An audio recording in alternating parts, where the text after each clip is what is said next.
Hey everyone, it's Evan Kirstel with another great discussion with Braidio. I have another guest from Braidio on, Rafael Solis. Rafael, how are you? Doing great, doing great. Can't complain. Another Well, gorgeous day here in the Bay Area. it's always gorgeous in the Bay Area, even nice here in Boston. But Nice. let's talk about Braidio. And for those viewers new to the platform, maybe introduce yourself and who is Braidio? Yeah, definitely. So my name is Evan. I'm Rafael Solis. I head product and the platform here at Braidio. One of the co-founders, along with Ian Skolnick. Braidio is really a what we call a customer engagement platform. And what that really means is we're a platform used by small businesses and enterprises at the point of where they interact with their customers.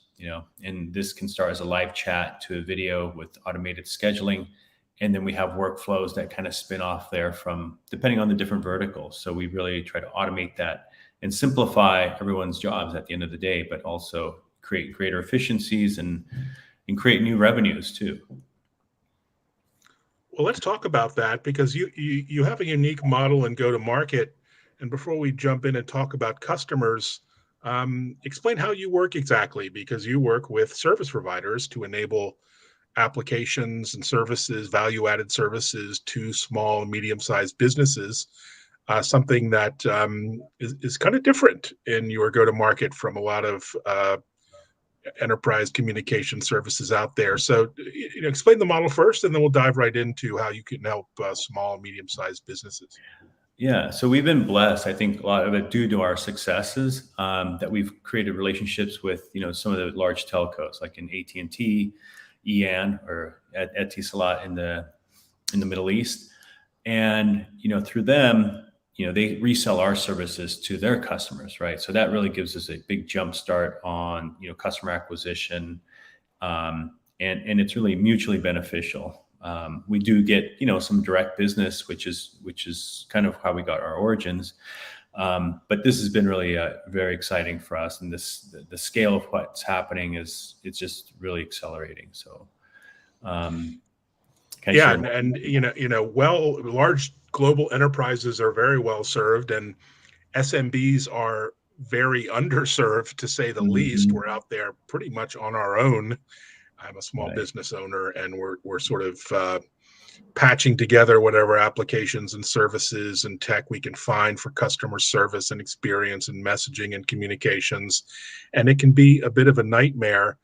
Set the scene for us. How big is the tech opportunity for SMBs? And what kind of services and applications are your carrier customers offering those folks these days, and how are they delivering Braidio?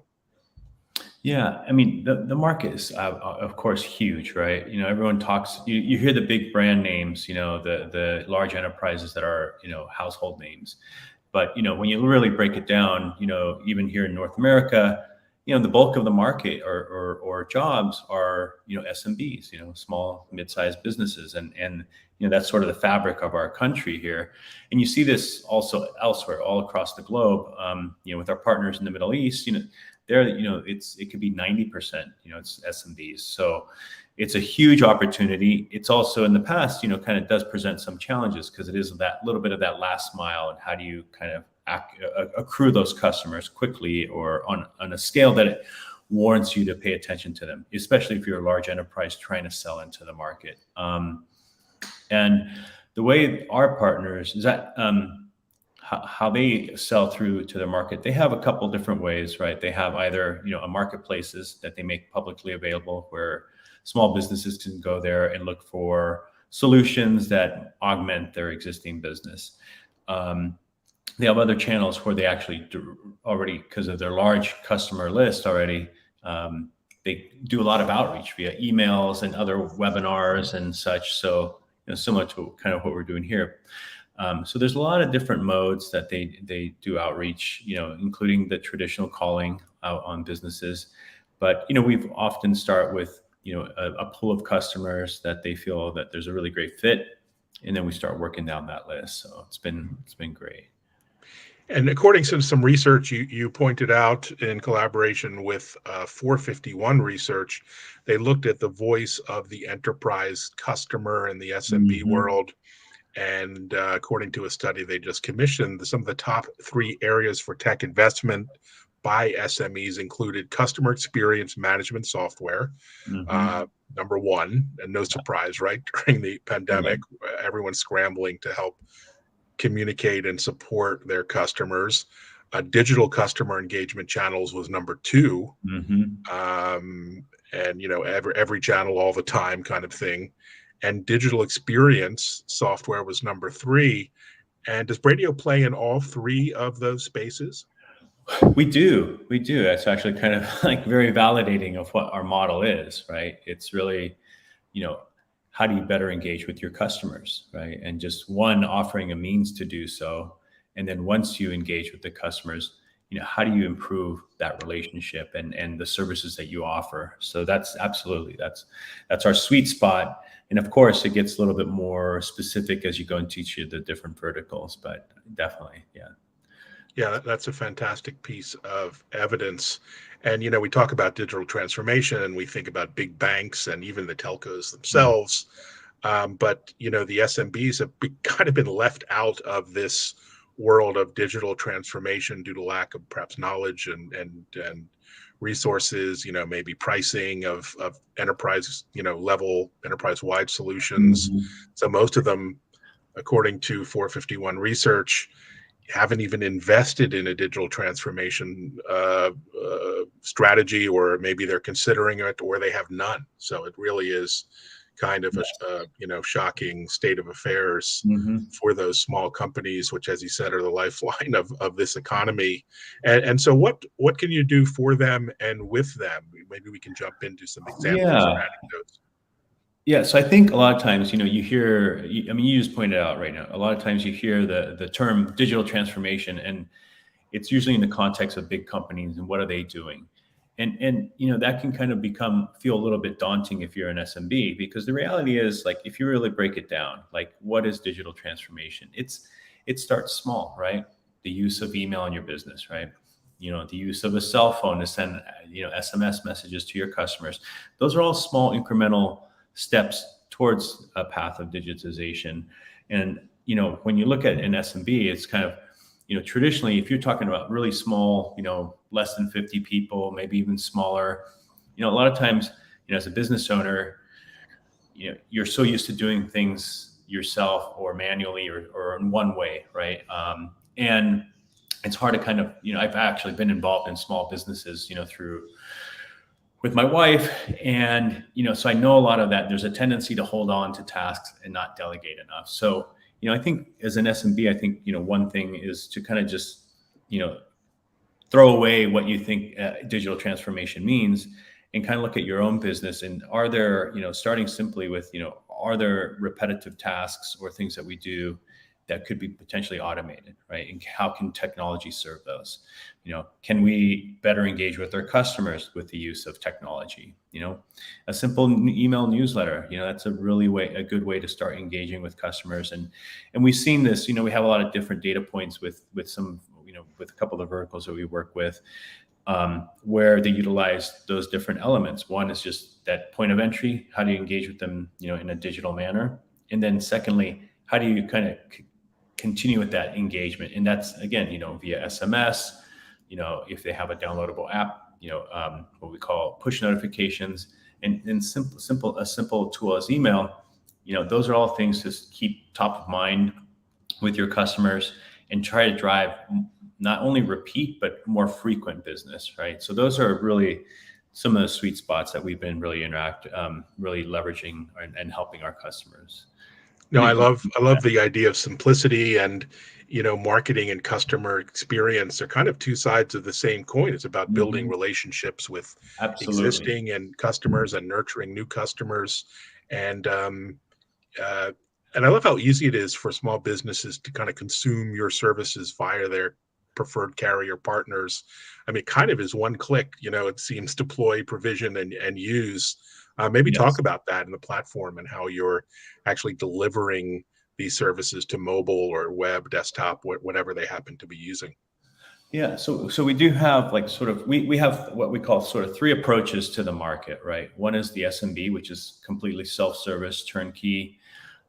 We have sort of a middle tier that leverages mostly turnkey offering with some customization, and those customizations can vary from just simply integrating another third-party service, or maybe refining a few work steps that they need, and then enterprise, which is completely, largely custom, but at the end of the day, still fundamentally using the same platform. So when an SMB works with us, they can have the confidence that they're using the same technology that an enterprise is using.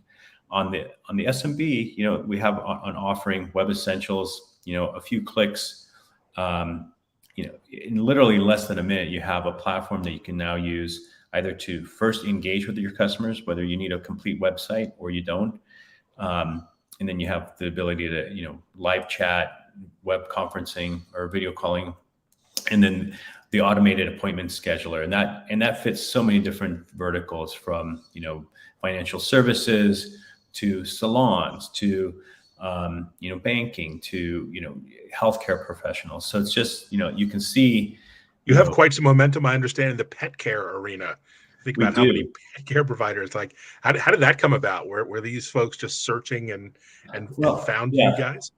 Yeah, funny enough, it's really just started with our success in healthcare, because that's one Mhm. of the Okay. areas where we Well, really pet refined. care, healthcare, Exactly, right. So we started in healthcare, and then we had a partner slash investor, and started talking about these are the same pain points we see in healthcare, and it's a space that you could potentially move a little bit more rapidly. So that's how we entered there. And it's, again, very simple things like the ability to drive repeat business, streamline appointment scheduling. Those things are it just really frees up the clinic to do what they do best, focus on that, and while still increasing the revenue through these repeat visits, that customer engagement, staying top of mind.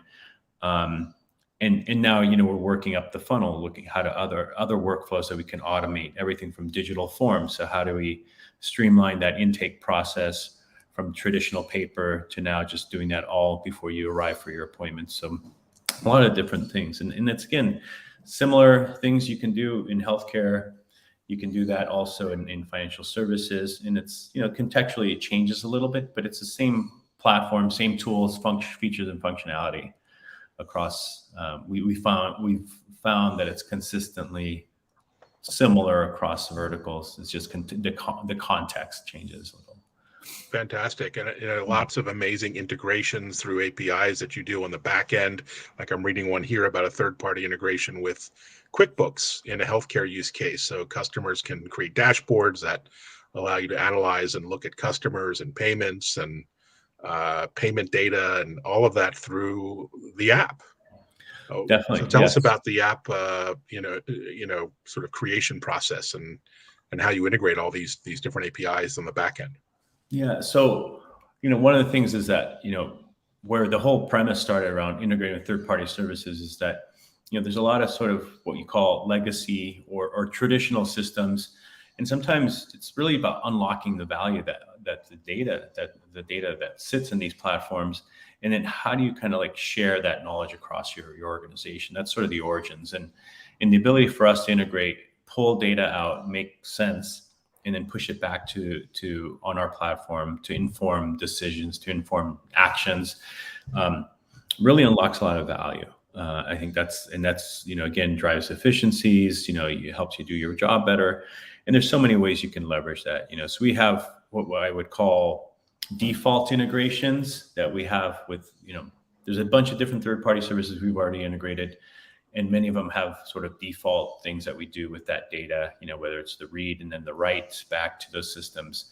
And we can then go from there. We can customize some of these workflows or how that data is interpreted for the specific use cases. So. Interesting. And if you're a carrier, in the US, or a provider or a small business, you do have lots of options, I must say. And Braidio is a great one. But if you're a small business in Nigeria or Indonesia, Mm-hmm. you're kind of limited in what digital applications technology is available. And I understand you're doing a ton outside the US, which is I think, more exciting than even our market. Yeah. So, I mean, that's a really good point. I think some of these markets in many ways are neglected, right? So they don't get a lot of attention. Um, and in some cases they have very localized needs, right? But however, fundamentally sort of the workflows, again, kind of coming back to the previous example, is sort of repetitive and they sort of are still there, right? The same needs, the same pain points, are still exist. Um, and now, our traction there, especially with our partner Etisalat, or now known as EAND, they see that whole space is just ripe for go to market, because it's a little bit neglected, and And there everyone seems mobile first there, right? I mean, it's no one's mobile sitting on their first, MacBook at absolutely. home like we are. I mean, they're always 100% at home and about out and about on their mobile. So Everything, yeah, I mobile love the first. idea of messaging and mobile and text and 5G, first versus an afterthought. Right, yes, absolutely. Yeah. Well, super exciting. So Yeah. what's next? You were in the lazy days of August, although you guys never stop working. What are you kind of looking forward to over the upcoming weeks and months as we finish out the year? Yeah. So speaking about, different markets, we are preparing to go to GTEx, which is a big conference in Dubai, and we'll be Oh, there with our partner Etisalat, and a couple of other partners as well. And again, we are working on a couple more, SMB solutions, leveraging our existing infrastructure and bringing in a core third-party integration that I think there's a lot of excitement about, especially when you look beyond North America. So I don't know how much of these details I can share, but if you're in another part of the world, there's a couple platforms that people use regularly as a business to interact with their customers, and so we're integrating there and actually adding more of these workflows, so drive greater utility through its tool already being used. So that's a very exciting space. And we're going to we will be presenting at GTEx. That's going to be in early October, I believe. oh, that's great. I hadn't realized you were there. I've been to JTEX a couple of times, Okay, and it makes CES look like a sideshow. I it's mean, it's literally the huge. largest tech show in the world. So, and from what I saw, I mean, I spent a lot of time there. There weren't many solutions like yours. You're quite unique. So, congratulations on your presence there and all the success with big partners like AT&T and many others. So, great to Right. chat. Loved catching Likewise. up, and Thanks I'll for your be time. watching all your success. Yeah, appreciate it. Yeah, happy to chat anytime. Thank you. Take Yeah. care.